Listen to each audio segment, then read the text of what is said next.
Assalamualaikum warahmatullahi wabarakatuh. Perkenalkan, nama saya Wulan Rizka Rahmadani dari jurusan Agroteknologi Angkatan 2018.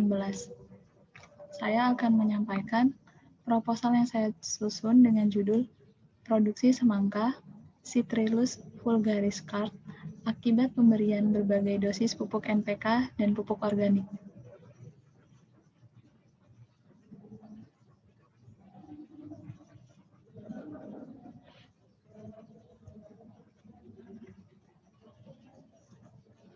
Dari proposal yang saya susun terdapat kerangka bab. Yang pertama, bab 1 pendahuluan, bab 2 tinjauan pustaka, dan bab 3 bahan dan metode. Untuk bab 1 pendahuluan berisi latar belakang, rumusan masalah, kerangka pemikiran, serta hipotesis.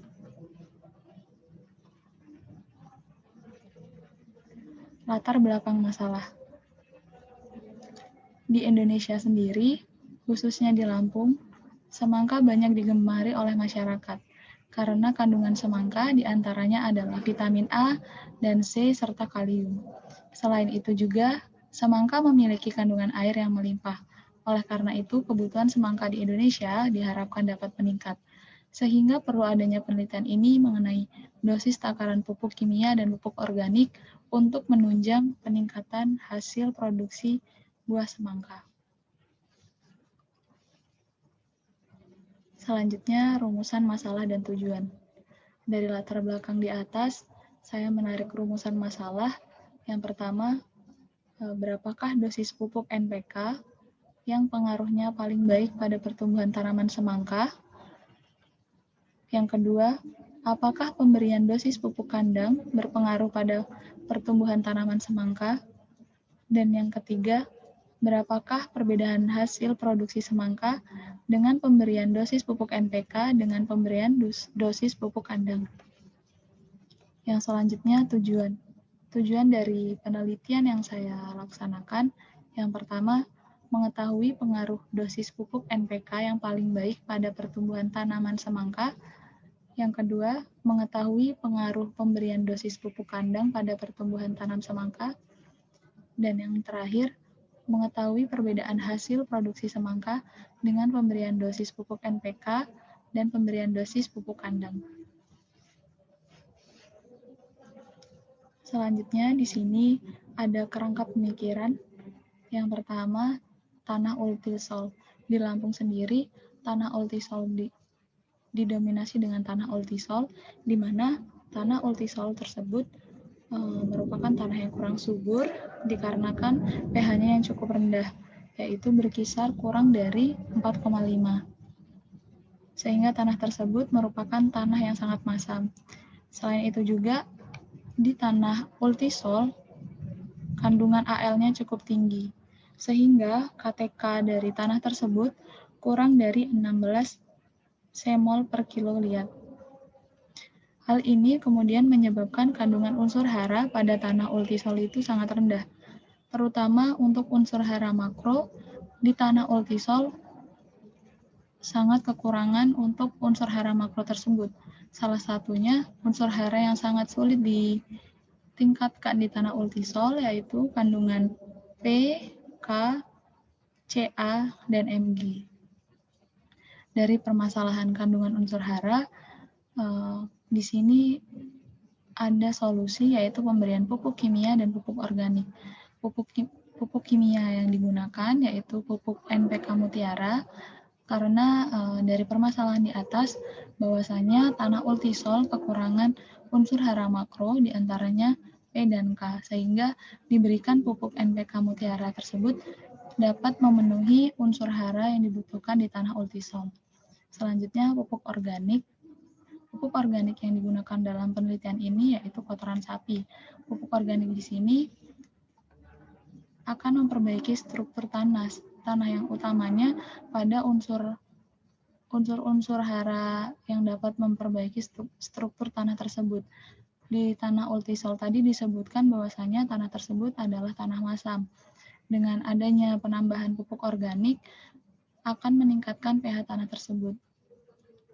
Dari pemberian pupuk kimia dan pupuk organik, tanah tersebut akan memiliki kesuburan dari segi fisik, kimia, dan biologi tanahnya. Dan dari kesuburan yang meningkat akan meningkatkan produksi semangka. Selanjutnya, dari kerangka pemikiran yang saya sampaikan, terdapat 3 hipotesis. Yang pertama, terdapat pengaruh dosis pupuk NPK yang paling baik pada pertumbuhan tanaman semangka. Yang kedua, terdapat pengaruh pemberian dosis pupuk kandang pada pertumbuhan tanaman semangka. Dan yang ketiga, terdapat perbedaan hasil produksi semangka dengan pemberian dosis pupuk NPK dengan pemberian dosis pupuk kandang. Selanjutnya, bab 2, tinjauan pustaka. 2.1 tanaman semangka. Dari tanaman semangka ini dibedakan menjadi iklim dan media tanah. Yang pertama, iklim. Iklim yang sesuai untuk tanaman semangka yaitu dengan suhu berkisar antara 21 sampai 28 derajat Celcius. Curah hujan yang baik untuk pertumbuhan tanaman semangka berkisar 600 meter per tahun atau setara dengan 40 sampai 50 mm per bulan. Ketinggian tempat yang ideal untuk penanaman semangka adalah 100 sampai 300 meter di atas permukaan laut. Selanjutnya, media tanam. Tanaman semangka mempunyai sistem perakaran tunggang yang mampu menembus tanah cukup dalam. Oleh karena itu, tanaman ini memerlukan tanah yang gembur berpasir dan kaya akan bahan organik. Selain itu, penggunaan mulsa jenis tertentu dapat meningkatkan produksi semangka. Mulsa yang digunakan dapat menggunakan mulsa organik maupun mulsa plastik. pH yang sesuai untuk media tanaman semangka yaitu berkisar antara 6,5 sampai 7.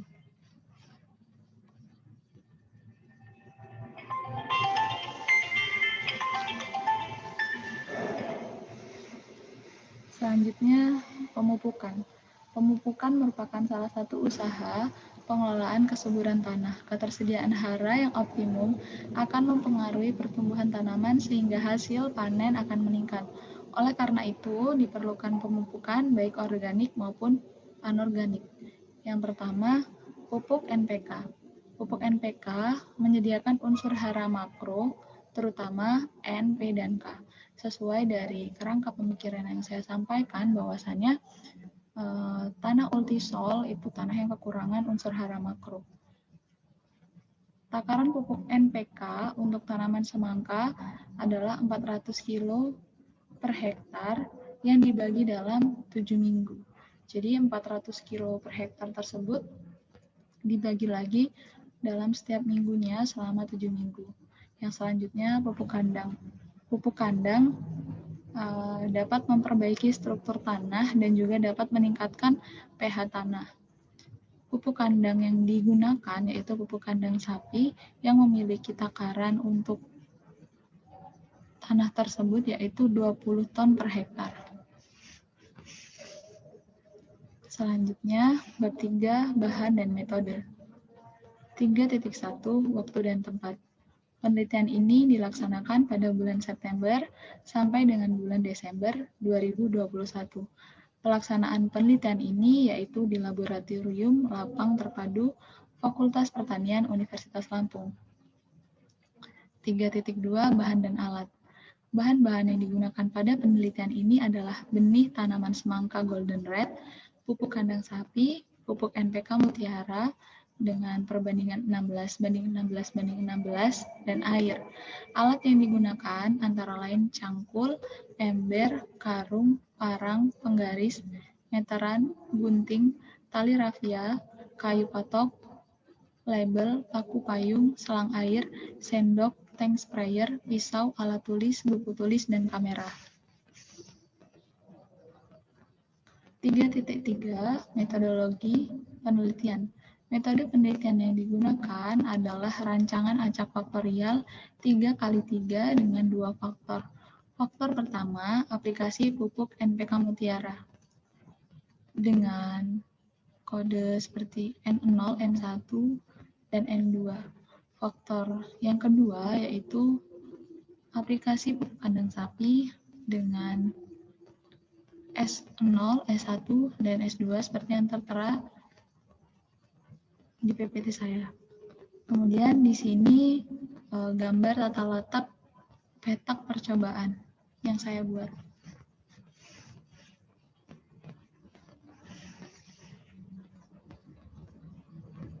Yang selanjutnya, pelaksanaan penelitian. 3.4.1 Persiapan lahan. Persiapan lahan dilakukan mulai dari proses membalik tanah menggunakan cangkul sampai tanah menjadi remah. Jadi, proses yang pertama yang dilakukan yaitu proses membalik tanah, di mana dapat dilakukan dengan menggunakan cangkul atau menggunakan alat-alat yang lebih canggih lainnya. Yang selanjutnya 3.4.2 Persiapan bibit dan pemanenan. Persiapan bibit dan penanaman.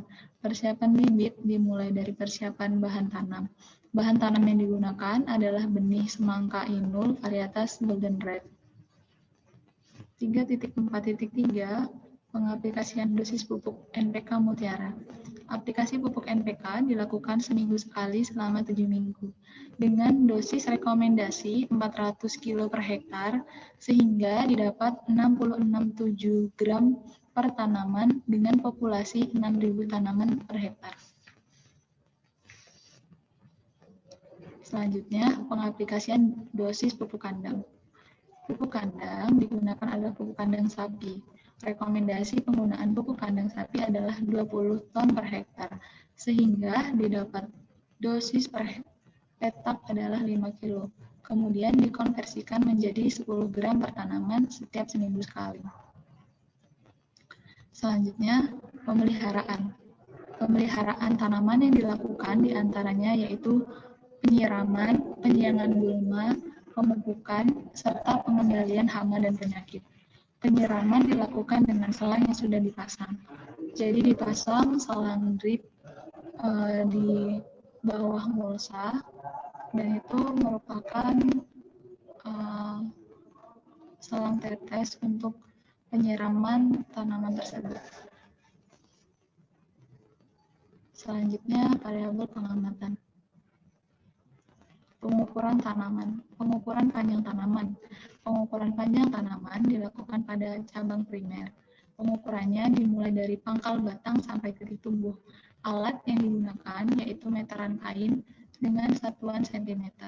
Pengukuran dilakukan pada saat 6 mst. Pada 27 petak percobaan diambil satu tanaman sampel per petak sehingga diperoleh 27 tanaman sampel yang akan diamati. Kemudian jumlah bunga betina.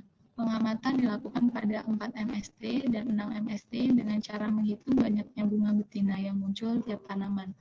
Untuk menghitung bunga betina perlu diketahui ciri dari bunga betina. Bunga betina dicirikan dengan membengkaknya bagian bawah mahkota. Jadi pembengkakan bagian bunga di bawah mahkota tersebut adalah pertanda bahwa adanya embrio dari bunga tersebut. Selanjutnya yaitu menghitung bobot per buah dan per tanaman. Bobot per tanaman buah dilakukan dengan cara menghitung rata bobot buah terbaik yang dihasilkan oleh tiap tanaman. Sedangkan pengamatan bobot buah per tanaman dilakukan dengan cara menimbang bobot buah yang dihasilkan setiap tanaman. Jadi akan dilakukan 2 kali pengamatan. Yang pertama itu dari bobot per buah dan bobot per tanaman. Kalau bobot per buah itu dilakukan berarti satu buah tersebut gitu, dan untuk per tanaman itu saja lebih dari satu buah yang dapat berbuah di dalam satu pohon atau satu tanaman. Selanjutnya derajat Brix. Pengukuran derajat Brix dilakukan untuk mengetahui padatan terlarut yang terkandung dalam suatu bobot jus tanaman dengan menggunakan alat refraktometer. Terdapat 27 sampel dari 27 petak tanaman. Semua sampel kemudian diuji derajat Brix-nya. Sekian yang dapat saya sampaikan. Demikian tadi proposal yang saya susun. Kurang dan lebihnya saya mohon maaf. Saya akhiri. Wassalamualaikum warahmatullahi wabarakatuh.